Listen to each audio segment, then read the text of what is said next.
Well, the answer is that he got to Louisiana in 1979 and that he got the U.S. citizenship 4 years ago. And he got the green card in 1986. Okay, so as a legal permanent resident, which is the green card, you're supposed to have a working ability to communicate in English. I've been waiting a long time for a parole board member to call someone out for using an interpreter in this type of situation. Now, before you jump up on me over here, this man is a convicted Ch0m0, and as you're going to hear, he's a convicted Ch0m0 of the worst kind. But I simply cannot understand this, and I'll say it at the risk of being called a national socialist or some crazy thing. Go ahead, go for it. Frankly, a couple years ago, I would have been afraid to have said this without getting my channel terminated. But, you know, let's just say it for how it is.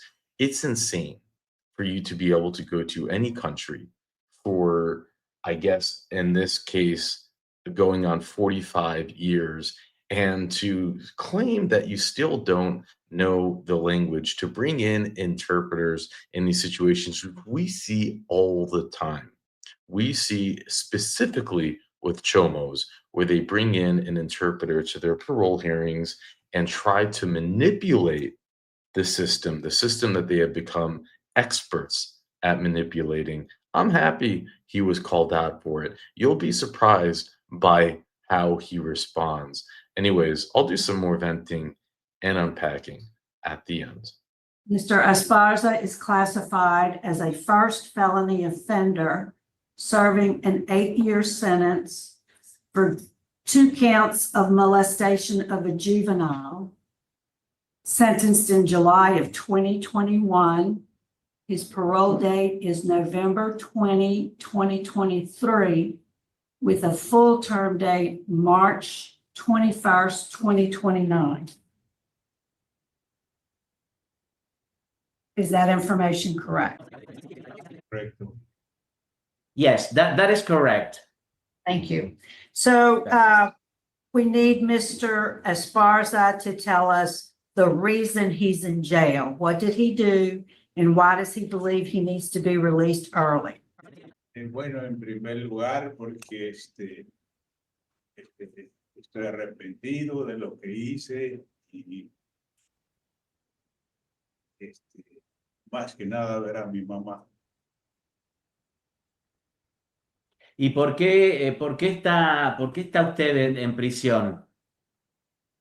Por la falta esa que cometí y fue un error. Yo reconozco que fue un error y estoy muy arrepentido. Well, more than anything, you know, the reason why he thinks he should be released earlier is that he's, you know, very, very sorry. He truly regrets what he did. And the second reason is that he would love to see his mother. So when I asked him again what was the reason why he was in jail, he told me, well, the reason why I was convicted, that felony, and again, I know it was a mistake. I truly acknowledge and recognize it was a mistake. Thank you.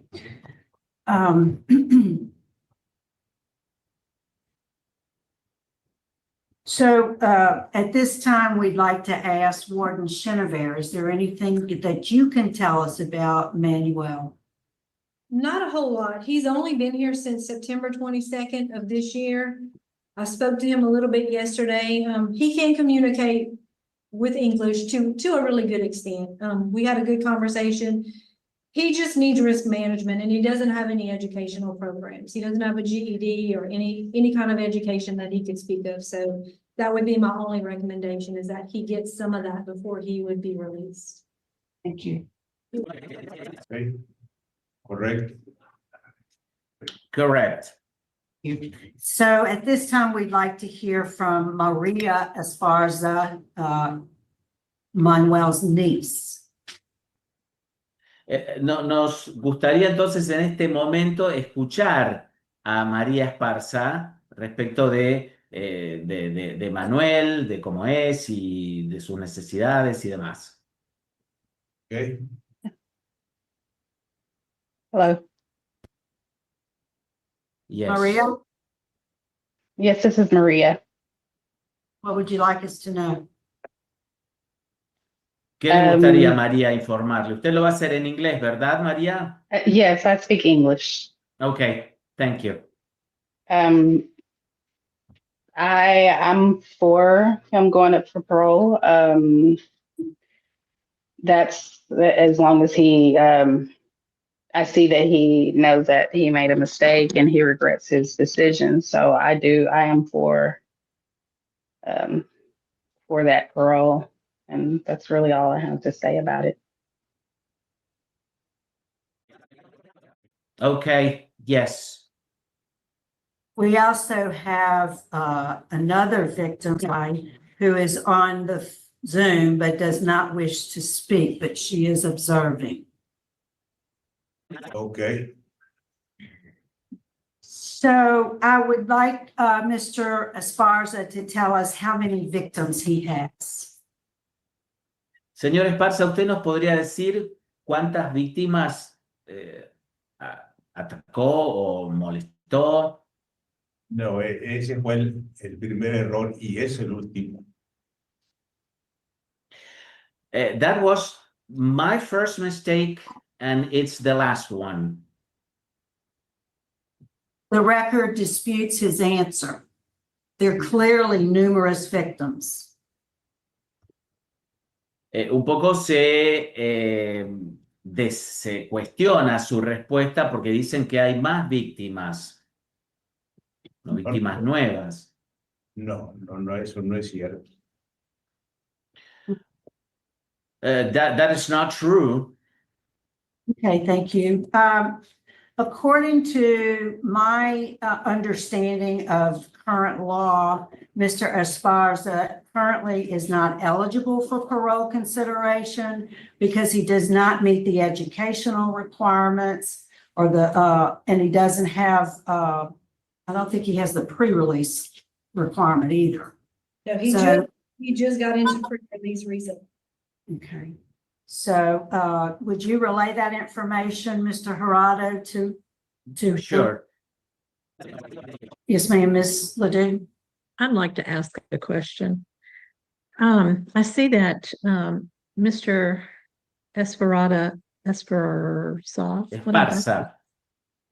was born in Mexico. How did he obtain his citizenship? And how long has he been in Louisiana? Señor Ssparza, lo que preguntan aquí es que, bueno, usted nació en México. ¿Cómo obtuvo la ciudadanía y cuánto tiempo hace que está en Luisiana? Desde el 1979. ¿Ese es el año en que obtuvo la ciudadanía o en que llegó a Luisiana o a los Estados Unidos? Llegué a Luisiana y la ciudadanía la tuve hace como 4 años. Okay, so what he says in a nutshell is that since 1979, and so I asked him whether that was the year when he got to Louisiana or when he obtained the U.S. citizenship. Well, the answer is that he got to Louisiana in 1979 and that he got the U.S. citizenship 4 years ago. La tarjeta verde la tomé en el 1986. And he got the green card in 1986. Okay, so as a legal permanent resident, which is the green card, you're supposed to have a working ability to communicate in English. Como un residente legal, se supone que usted tendría que tener la capacidad funcional de poder comunicarse en inglés. Yes, my apologies, I interrupted you. No, that's good. That's good. Okay, you were going to continue, please. So why are we having to have an interpreter at this point? It's just a question. es una pregunta, ¿no? ¿Por qué, si usted se supone que tendría que poder hablar en inglés, por qué necesitamos de un intérprete? Oh, perdón, porque pues mi pregunta es porque este es un caso muy importante para mí y pues podría cometer un error, o sea, de no entender algo malentendido o algo así. Y pero yo le entiendo casi el 90% del inglés y le hablo con un 80%. Well, my apologies for this. You know, this is a very important case for me. So, you know, I wanted to prevent any error or mistake whatsoever or misunderstanding mostly. But, you know, I understand almost 90% of what you say, and I can produce or speak at an 80%. Okay, thank you very much. I appreciate your work as a translator and helping me understand why we were doing this today. My Thank you. pleasure. Bueno, ahí me agradece, señor Ssparza, por este trabajo, básicamente.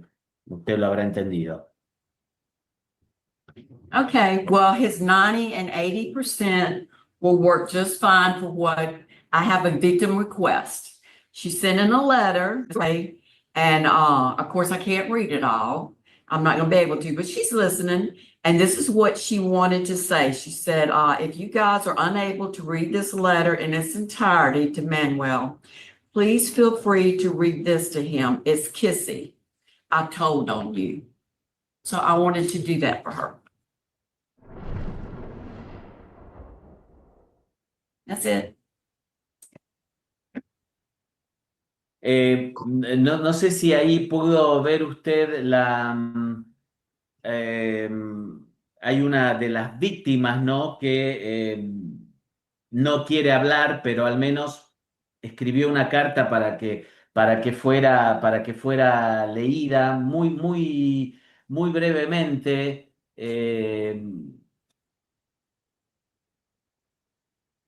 Could you please just read the last line again? Sure. Mrs. So- Garay. Garay is right. The Yes. Mhm. Yes. She said, please feel free to read this to him. It's Kissy. That's her, I guess, her nickname. I told on you. She got her voice as a victim, and she wanted him to know that. Nos decía que nos sintiéramos libres, ¿no? de leerle estas líneas a usted y que básicamente como que usted tiene como esa costumbre de besar o algo por el estilo. All right, I'll be voting first. Mr. Ssparza, my vote today is to deny your parole because you do not meet the eligibility required by Louisiana law. El primer voto entonces, señor Ssparza, es de denegarle la libertad bajo palabra porque usted no califica, no es elegible de acuerdo a la legislación de Luisiana. Mrs. Ledoux? My vote is to not deny based on that as well as law enforcement and victim opposition.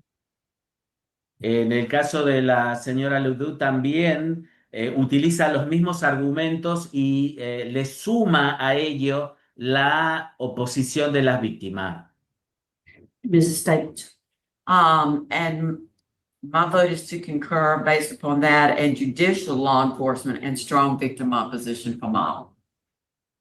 Y en el caso de la señora Tai también está de acuerdo con los dos votos anteriores y además de la no elegibilidad y demás y oposición de las víctimas es también por el tema de hacer cumplir la ley.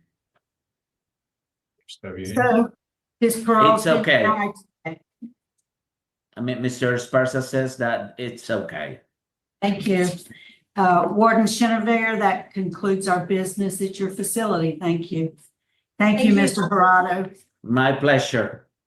Bueno, y con esto se concluye entonces la audiencia del día de hoy, señor Ssparza.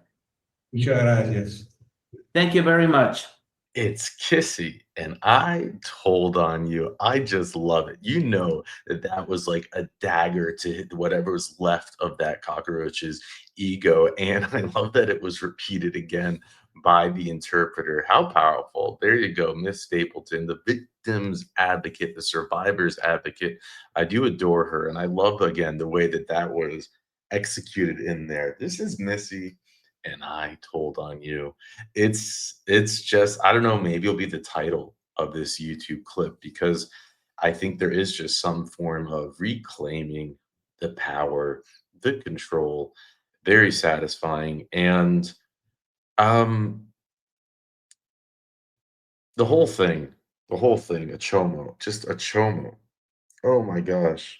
You know, I have no other information that I can share in this case. You type in the name and it's just like, it's a common name in general. You can't really, there's just, I can't find anything. And I'm not going to bring Sir Richard out of retirement to look up what I highly doubt you'll find anything. But just think about this. From what we hear, this was a serial offender, allegations of multiple victims. I mean, I think it's known that there's at least 2 victims, but I don't know. And they give a insane plea deal, which is just mind-boggling.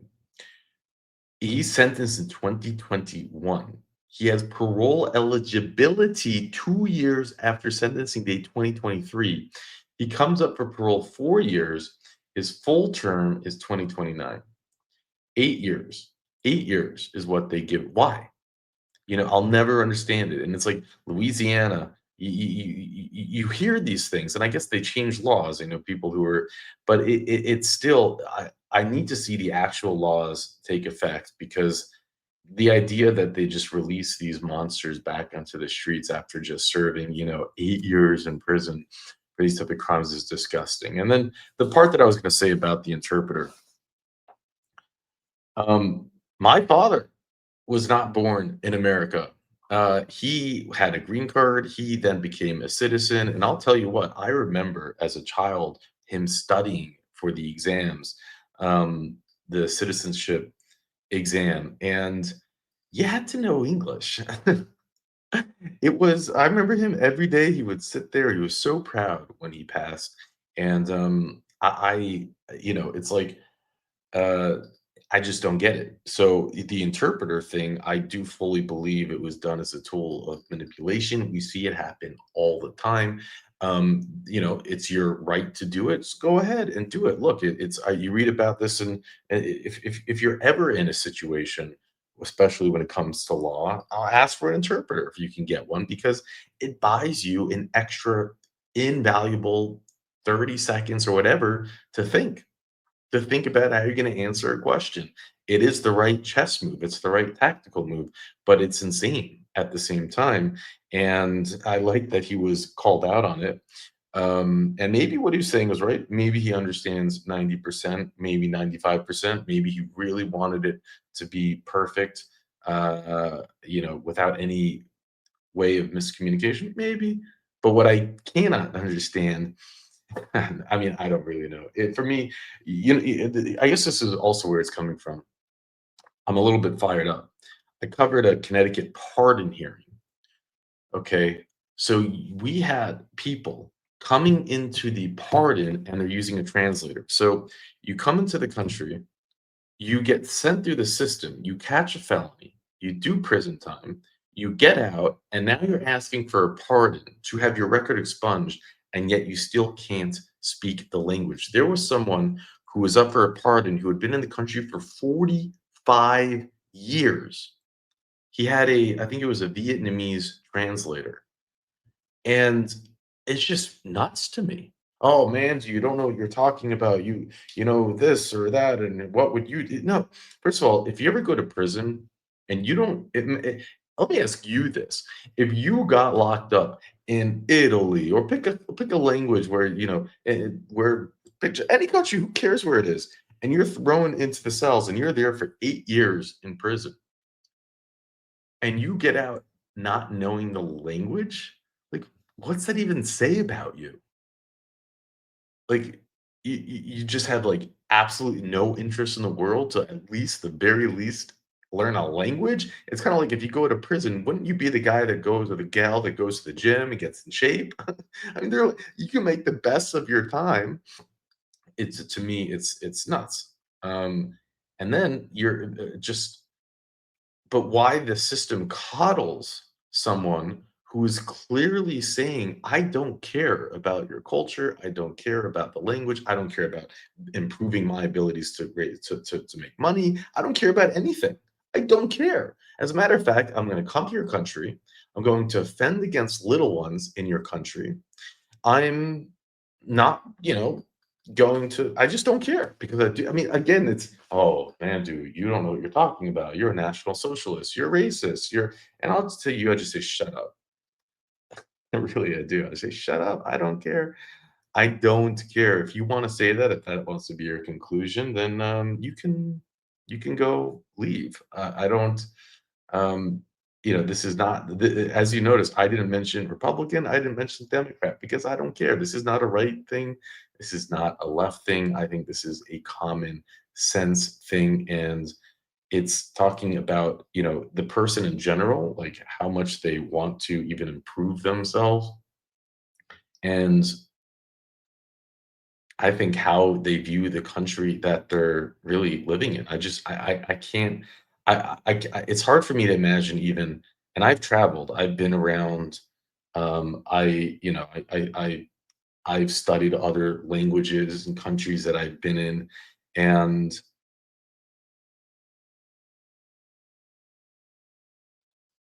it'd be hard to imagine a scenario where you're in a country for 45 years, and that country, on taxpayer dollars, pays for an interpreter so you can get a pardon, or so you can get paroled. It's just nuts. And I'm happy that he was called out for it. I am. It's about time. Anyways, go ahead. Yell at me. I don't care. And with that, I'll let you go. And this is what she wanted to say. She said, if you guys are unable to read this letter in its entirety to Manuel, please feel free to read this to him. It's Kissy. I told on you. So I wanted to do that for her.